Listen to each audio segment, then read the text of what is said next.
ليكن يومك للشعب ودادا ليكن حبك للأرض مداد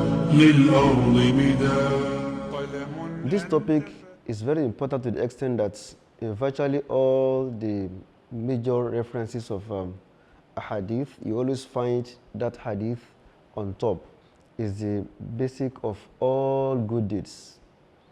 Once you get it wrong, my dear listener, you lose it all.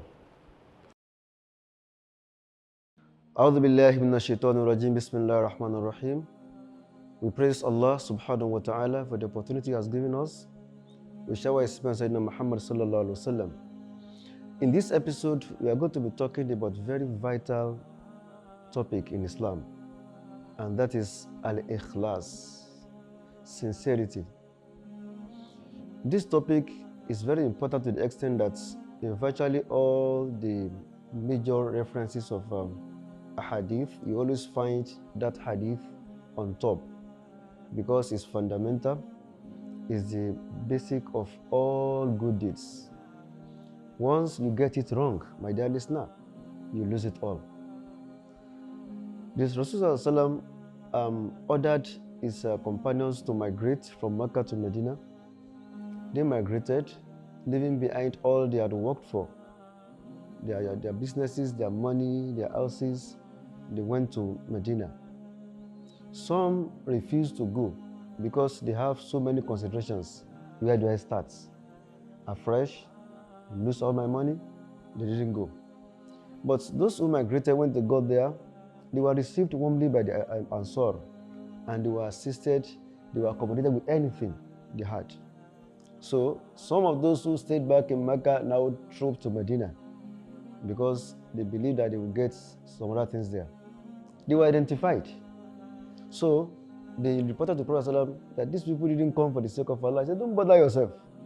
Innamal a'malu binniyat. Actions shall be judged based on intention. Wa innama likulli imri'in ma nawa. And every person will get reward based on what he has intended. So leave them. If they migrate for the sake of Allah, then the reward will be for the sake of Allah and His Prophet. But if they migrate for the sake of worldly gains, well, good luck. If they get it, well, if they don't get it, then they lose both ways. That hadith is very fundamental to all actions in Islam. You go to the masjid to go and pray. Why do you go there? Is it for Allah's sake? Or you want to go and block one allergy that will give you money? You should always check your mind. Why am I doing this? This is Ramadan. Yes, I observe my fasting. I attend Taraweeh. I attend Tahajjud. I attend Tafasir. Why do you all do all this? Is it for the sake of Allah? If it is not for the sake of Allah, my brother, change your mind today. Try to adjust. Make sure that you are doing it for the sake of Allah. Because our deeds are divided basically into two. It's either al-ibadah or al-aada. If it is ibadah, that is worship, it has to be tawqifiyah. You do it for Allah's sake and you do it in accordance with the Sunnah of Rasulullah. That is when it's going to be accepted. But if you do it for other means or for other reasons, then you are just wasting your time, because Allah says, Ana khairu shuraka, I'm the best of partners. Because every partner will want to have a percentage. Okay, maybe 50-50, 70-30. But if you partner somebody with Allah, Allah will leave everything for the partner, so the partner will have it all. So whatever you are doing for the sake of Allah, let it be for Allah's sake, so that Allah can reward you abundantly. Don't say, I'm doing this for Allah and for humanity. No, let it be for Allah or let it be for humanity. I'm doing it for Allah and for kinship. Let it be for Allah or for the kinship. Because Allah says, Ana agna shuraka. I am the one that I don't need any partner. So ask yourself what you are doing in this Ramadan. Okay, I want to make sure that I perform itikaf. I want to perform umrah. Is it for Allah's sake or for other reasons that you may have in your mind? Today, we live in the life of social media, and people want to exhibit whatever they have done. Okay, they want to give sadaqah, then there must be camera behind the sadaqah.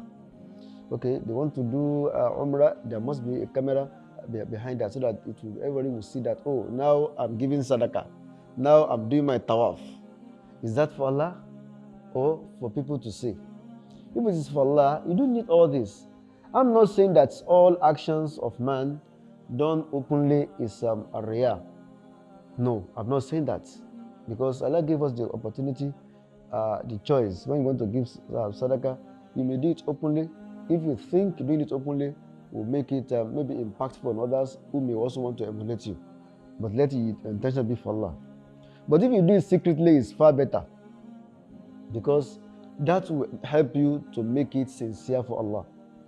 So my message to you is that make sure that all your actions, all your plans in this Ramadan are for Allah's sake, so that you can be fully rewarded in the day of Qiyamah. Wassalamu alaikum wa rahmatullahi wa barakatuh. بالبذل ساد قدر ما كان من منزل ولكن نحن لولاك لما شئنا اتحاد